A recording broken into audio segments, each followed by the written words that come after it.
ಕೈಲಾಸ ನಾರಿಗೆ ಮರವು ಜಾರಿದರೆ ವನವಾಸ ಎನ್ನುವಂಗ ತಂಗಿ ಶಿವಯೋಗಿಗಳಿಂದ ಆಶೀರ್ವಾದವನ್ನು ಪಡಿಬೇಕು ಎನ್ನುವ ಬೆಂಕಿ ಜೊತೆಗೆ ಸರಸ್ವನ್ನ ಆಡಬಾರದು ಅನ್ನುವಂಥ ಮಾತನ್ನ ವ್ಯಕ್ತವನ್ನು ಪಡಿಸಿದಾಗ್ರೆ ಹೀಗೆ ಮಡಿವಾಳೇಶ್ವರರ ಮಹಾಪುರಾಣ ಶಿವಪುರದೊಳಗ ಸಾಂಗವಾಗಿ ಸಾಗಿ ಬಂದು ಇನ್ನೇನು ದಿನಗಳು ಬಹಳ ಉಳಿಲಿಲ್ಲ. ಪುರಾಣ ಚಾಲವಾಗಿ ಎಷ್ಟು ದಿವಸ ಇವತ್ತು ಎಷ್ಟೇ ದಿವಸ ಬಸವಣ್ಣ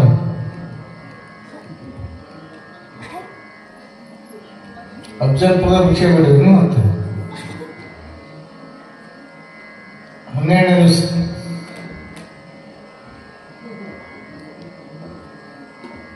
ಬಹುಶಃ ಇನ್ನು 3 ದಿವಸ ಆದ್ರೂ ಮುಗೀತು.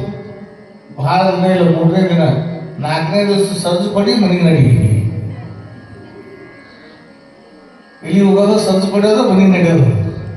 ಅದಕ್ಕೆ ದಯಮಾಡಿ ವಿನಂತಿ ಏನಂದ್ರೆ ಇದ್ರೊಳಗೆ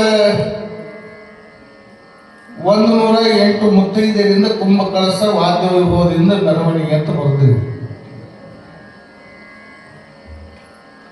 ಈ ಕುಂಭ ಗೌಡರು ಕುಂಭ ಅವರೇ ಹೆಣ್ಮಕ್ಳು ತರ್ತಾರೆ. ಹೆಂಗೆ ಮಾಡ್ತಾರೆ ನಿಮ್ಮಲ್ಲಿ ಪದ್ಧತಿ ಹೇಗದ ಎಲ್ಲ ಅವ್ರದೇ, ಕುಂಭನೂ ಅವ್ರದೇ, ಕಲಶನೂ ಅವ್ರದೇ, ಎಲ್ಲನೂ ಅವ್ರದೇ,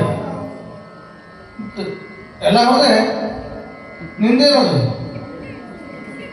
ಏನಿಲ್ಲ, ಎಲ್ಲರೂ ಅವ್ರದೇ. ಅದಕ್ಕೆ ಮತ್ತೆ ಎಲ್ಲರೂ ಅವ್ರದೇ ಅಂದ್ರೆ ತರೋರು ಬೇಕಲ್ಲ, ಅದಕ್ಕೆ ಹೆಸರು ಬರ್ಸ್ತಾರೆ. ಹಂಗೆ ಅವ್ರ ಪಾಡಿಗೆ ಅವ್ರು ತಂದು ಬಿಡ್ತಾರೆ, ಅವ್ರ ಪಾಡಿಗೆ ಅವ್ರು ತಂದು ಬಿಡ್ತಾರೆ. ಅದಕ್ಕೆ ಈ 108 ಮುತ್ತೈದೆಯರು ಕುಂಭ ಕಳಸ ಗರಗರ ಮಡಿವಾಳೇಶ್ವರರ ಒಂದು ಪುರಾಣದಲ್ಲಿ ಮಡಿವಾಳೇಶ್ವರರು ಸಾಮಾನ್ಯರಲ್ಲ, ಜಗದ್ಗುರು ಶಿವಲಿಂಗೇಶ್ವರರು ಇವರು ವಿರಕ್ತರೆ, ಗರಗರ ಮಡಿವಾಳೇಶ್ವರರು ವಿರಕ್ತರೆ. ಶಿವಲಿಂಗೇಶ್ವರರು ಒಂದಲ್ಲ ಎರಡಲ್ಲ 106 ಹೆಂಗ ಮಾಡಿದ್ರು. ಗರಗರ ಮಡಿವಾಳೇಶ್ವರ ಸಹಿತ ವಿರಕ್ತ ಅಂದ್ರೆ ಸಾಮಾನ್ಯ ವಿರಕ್ತ ಅಲ್ಲ, ಹೌದಂತಿದ್ದು ಅಲ್ಲ ಮಾಡಿ ತೋರ್ಸೇನ, ಅಲ್ಲ ಅಂದಿದ್ದು ಹೌದು ಮಾಡಿ ತೋರಿಸಿದವ್ರು ಯಾರಾಗಿದ್ರೆ ಅದು ಗರಗರ ಮಡಿವಾಳೇಶ್ವರರು. ಗರಗರ ಮಡಿವಾಳೇಶ್ವರರು ಅಂತ ಒಂದು ಮಹಾತ್ಮರ ಒಂದು ಪುರಾಣ ಕಾರ್ಯಕ್ರಮದಲ್ಲಿ ಮುತ್ತೈದೆಯರ ಕುಂಭ ಕಳಸ, ಅದ್ರ ಜೊತೆಗೇನೆ ಇನ್ನ ಪಟ್ಟಿ ಅಂತಕ್ಕಂಥದ್ದು ಬಹಳಷ್ಟು ಎಲ್ಲ ಕೊಡೋರಿದ್ದೀರಿ. ಮಾಲಿನ ದಿವಸ ಸಹಿತ ಶಟಸ್ಥಲ ಬ್ರಹ್ಮೆ ಅಭಿನವ ಗುರುಬಸವ ಶಿವಾಚಾರ್ಯರು ಹಿರೇಮಠ 19 ಅಂಕಲದ ಈ ಶಿವಾಚಾರ್ಯರಂತ ಪೂಜ್ಯರು ಸಹಿತ ಬರೋರಿದ್ದಾರೆ ತಮ್ಮ ಗ್ರಾಮಕ್ಕೆ. ಬಹುಶಃ ಹೆಚ್ಚಿನ ಸಂಖ್ಯೆಯೊಳಗೆ ನಿಮ್ಮ ಗ್ರಾಮದ ಪೂಜ್ಯರಿಗೆ ನಿಮ್ಗೆ ನಮ್ಗೆ 12 ದಿವಸ ಸಹಿತ ಗೊತ್ತಾಗ್ಯದ. ದಿನ ನಡೆದವರು ದಿನ ಬರ್ತಾರೆ ಎಲ್ಲರೂ ಬರೋರು ಸಹಿತ.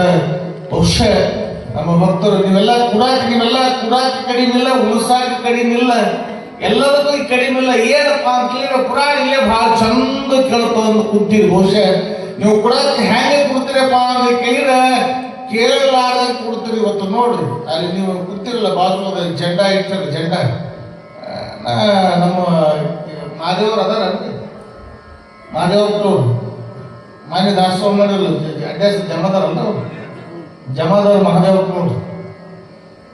ಅಂದ್ರೆ ಸಾಯಂಕಾಲ ಮುಂಜೆ ನಾನು ಕುಂತಾಗ ಇಟ್ಟಂಗೆ ಗೊತ್ತಾಗ್ತಿರ್ತಾರೆ ಯಾರಾಗ ಹೋಗ್ತಾರಪ್ಪ ಅಂತೇಳಿ. ನೋಡ್ರಿ ದೇವರ ಮೇಲೆ ಎಷ್ಟು ಭಕ್ತಿ ಅದ ನೋಡ್ರಿ ಇವತ್ತ. ಬಹುಶಃ ಇವತ್ತು ನೋಡ್ರಿ ಅದಕ್ಕೆ ಇವತ್ತು ಶರಣ ನಿಮ್ಮಲ್ಲಿ ಭಕ್ತಿಗೆ ಕೊರತೆ ಇಲ್ಲ, ದಾಸೋಹಕ್ಕೆ ಕೊರತೆ ಇಲ್ಲ, ಕುಡೋದಕ್ಕೆ ಕೊರತೆ ಇಲ್ಲ, ಭಕ್ತಿಗೆ ಕೊರತೆ ಇಲ್ಲ. ಇಲ್ಲೇ ಕೇಳ್ತದೆ, ಇಲ್ಲೇ ಮಾಡ್ಬೇಕಂತ ಹಂಡ್ರು ನೋಡ್ರಿ. ಜಾಮದವರು ನಮ್ಮ ಮಹಾದೇವರವರು ಯಾವ ಗುರುವಿನ ಒಂದು ಗದ್ದೆಗೆ ಒಂದು ಸುತ್ತ ಇಟ್ಟಂಗೆ ಹೆಚ್ಚಿ ಯಪ್ಪ ಅದಕ್ಕೆ ನಾವು ಬೆಳಕು ಮಾಡಿದವರು ನಮ್ಮ ಬದುಕಿಗೆ ಅವ ಬೆಳಕು ಮಾಡ್ತಾರೆ ಅಂತ ತಿಳ್ಕೊಂಡು ಬಹಳ ಭಕ್ತಿಯಿಂದ ಬೆಳಕಿಂದ ಇಂಥ ಭಾವನೆಯಲ್ಲಿ ಇದು ಬಹಳ ದೊಡ್ಡದ ಮನೋಭಾವನೆಯಿಂದ ಕೆಲಸ ಸ್ಥಳವಿರ್ಬೋದು. ಮಾಡುವಂಥ ವಿಚಾರ ಬಹಳ ದೊಡ್ಡದು, ಮಾಡುವಂಥ ವಿಚಾರ ಬಹಳ ದೊಡ್ಡದು. ಅದಕ್ಕೆ ಮನುಷ್ಯನಿಗೆ ಸಂಸ್ಕಾರ ಬಹಳ